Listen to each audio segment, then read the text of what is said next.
Imagine life without a home. 3,500 people in Oxford don't have to.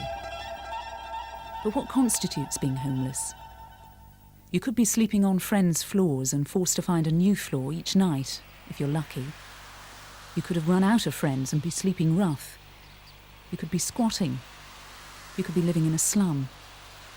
You could have spent the last 2 years staying in bed and breakfast and forced to roam the streets all day. You could be sharing a room in a hostel. You could have been forced to leave your home due to violence or racial harassment. If this is happening to you, you're obviously homeless, and it's likely that the law recognises this. The problem is that in Oxford and the rest of the country, people who are homeless don't have a legal right to a home. So what happens if you become homeless in Oxford?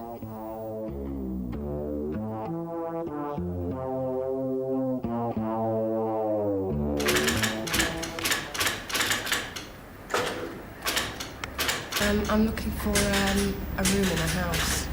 Just for you? Yeah. And how much would you like to pay? Well, I'm unemployed at the moment, so I can't afford very much.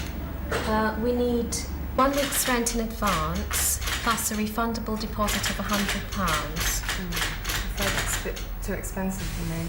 Well, if you're homeless, you could try the Housing Aid Centre or Church Housing, and they will be able to advise you further.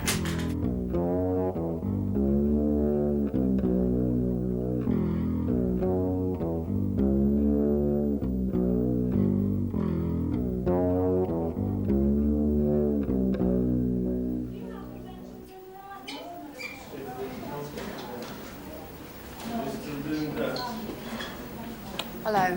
Hello, can I help you? Yeah, rent a flat. The flat agency sent me here. They said you might be able to help me find somewhere to stay. Yes, well, perhaps if you'd like to just go through that door there and turn right, and Clive Bishop, you'll see you just on the, to Through the right. here? That's right. Thanks.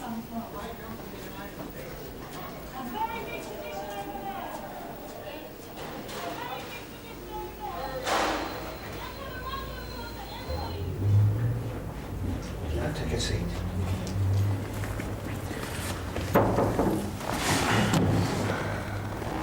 Now, can you give me a few details about yourself? Yeah. Your name is? Paula Kidd. It's 2 T's. And your date of birth? 12/3/60. Can you tell me where you've been living up to this present time? Well, I've actually come down from Manchester.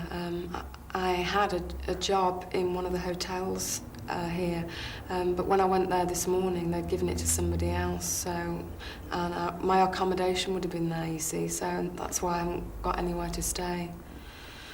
So I don't really know what to do. Have you tried Housing Aid or the City Council? No, I haven't. Well, if I were you, I would try the City Council first. You go out of the building, you go down to the traffic lights and turn to the left.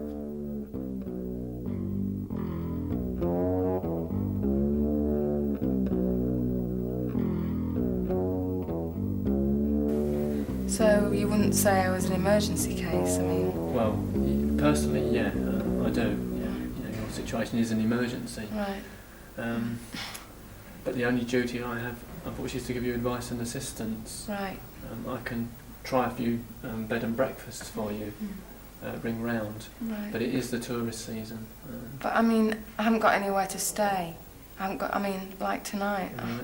I mean, where do I go? Isn't that being an emergency? Unfortunately, no. Right. So I'm not really an emergency. Well, I think you're an emergency, but yeah. the legislation doesn't sort of cater for single people like you. Right. My advice and assistance would be to perhaps contact the Housing Aid Centre in George Street, Right. and they produce a list.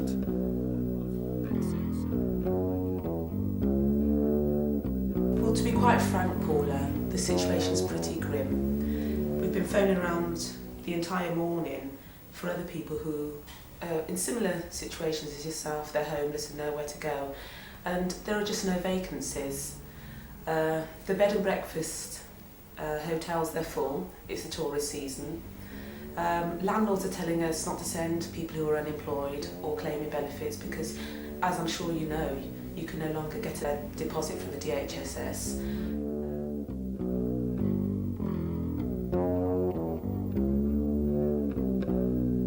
I really feel that the only option at this moment is the night cellar or the night shelter.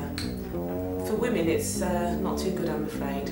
The night cellar takes people under 26 and the night shelter caters for adults over 26. But both places are not very nice experiences for women. Yeah, the people from the Housing Aid Centre sent me here. I haven't got anywhere to stay tonight, and they said you could probably put me up. Oh, I see. How old are you? Well, I'm 26, but 26. I haven't got anywhere else to stay. Yeah. See, the problem here is that the night cellar's only for a age group between 16 and 25. Right. So I really can't help you Yeah. with a bed here. Well, they said that at the housing aid, but I just thought, you know. That was worth a try. Yeah. Well, what I can do for you, though, is I can ring the night shelter. Have you heard of the night shelter? Yeah, they told me about that. I didn't really fancy the sound of that. They said it was You pretty didn't? awful. That's why I thought you might be able to sort something out. Okay, come on in. Come on in. Come on in. Fucking hell. Can I come in or what? At 8 o'clock you can go up to the kitchen and you'll get a meal. Right. And Caroline will show you to your bed. Okay, thanks a lot.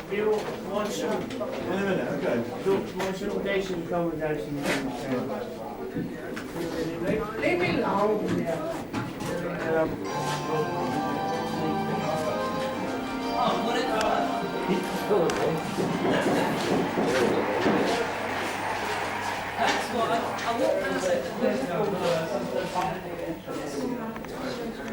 We've got a meal at 8, if you want something to eat, okay? Yeah. It's fish or something like that. All right, thanks very much. Okay.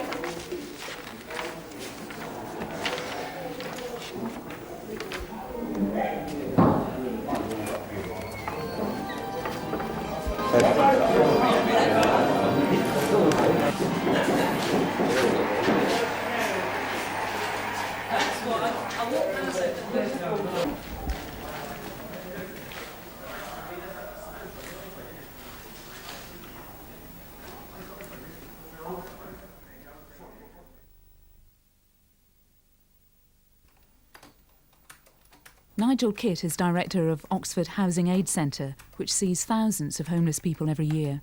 The fundamental problem for homeless people is that the housing supply system in this country simply doesn't work for them.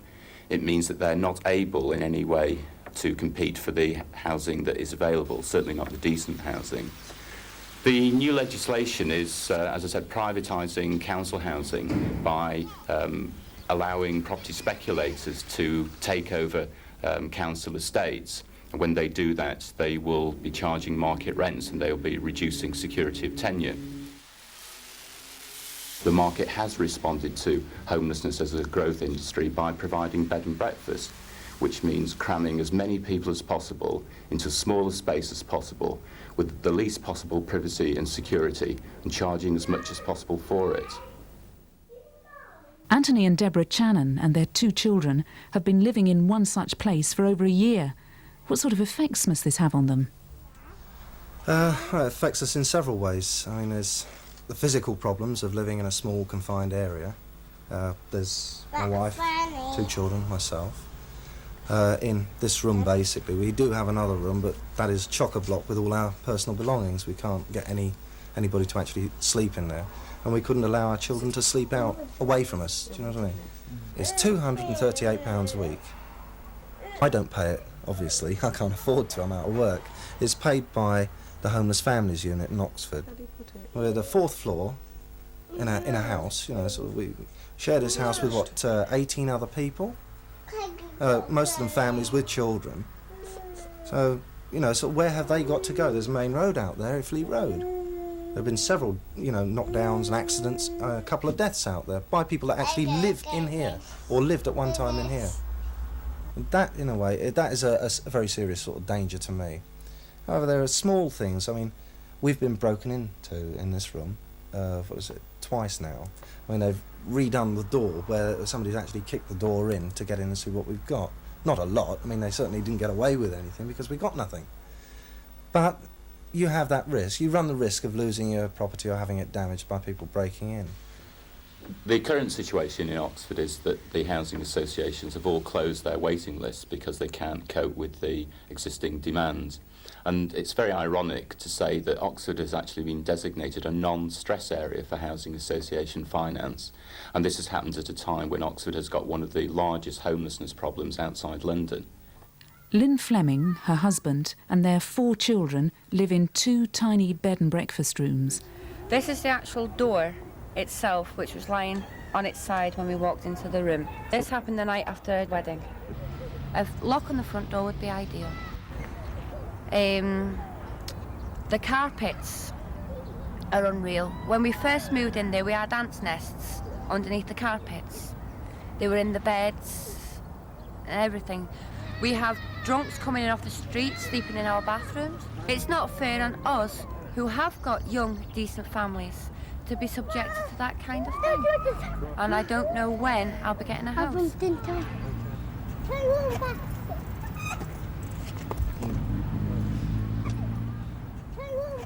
I think the problem is that the government doesn't need to take homelessness into consideration because there are no votes in homelessness. Basically, people lose their right to vote when they're in temporary accommodation and they're not included on the electoral register. It's quite simple. Richard Peacock is the Director of Housing at Oxford City Council. I understand you filmed the show house on the Donington estate. That cost something like £16,000 to refurbish. I think it's important to contrast that with the cost of rehousing in bed and breakfast an average family of 2 adults and 2 children, which is something like £12,000.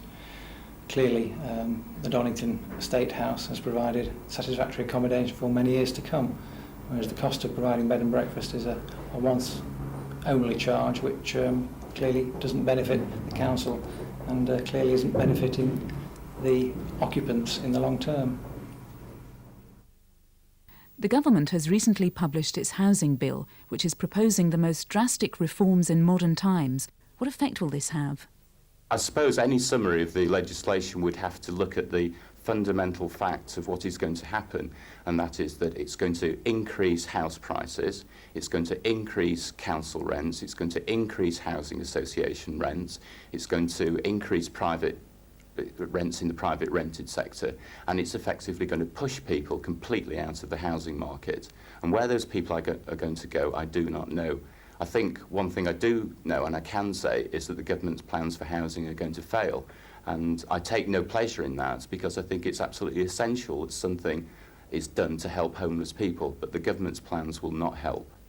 Yes, what concerns us is that the housing bill doesn't in fact do anything to help homelessness at all. One thing it will do is encourage rents in the private sector and in the housing association sector to rise. We think this can only do one thing, and that's in fact cause more homelessness in the city. I think that more and more people will see as well that homelessness is not just a problem of a minority of people who are somehow detached and an alien body, basically, which is a lot of people have that perception of homelessness. We're going to see more and more and more that it's our children, our parents and ourselves who are actually going to be driven into this homeless situation.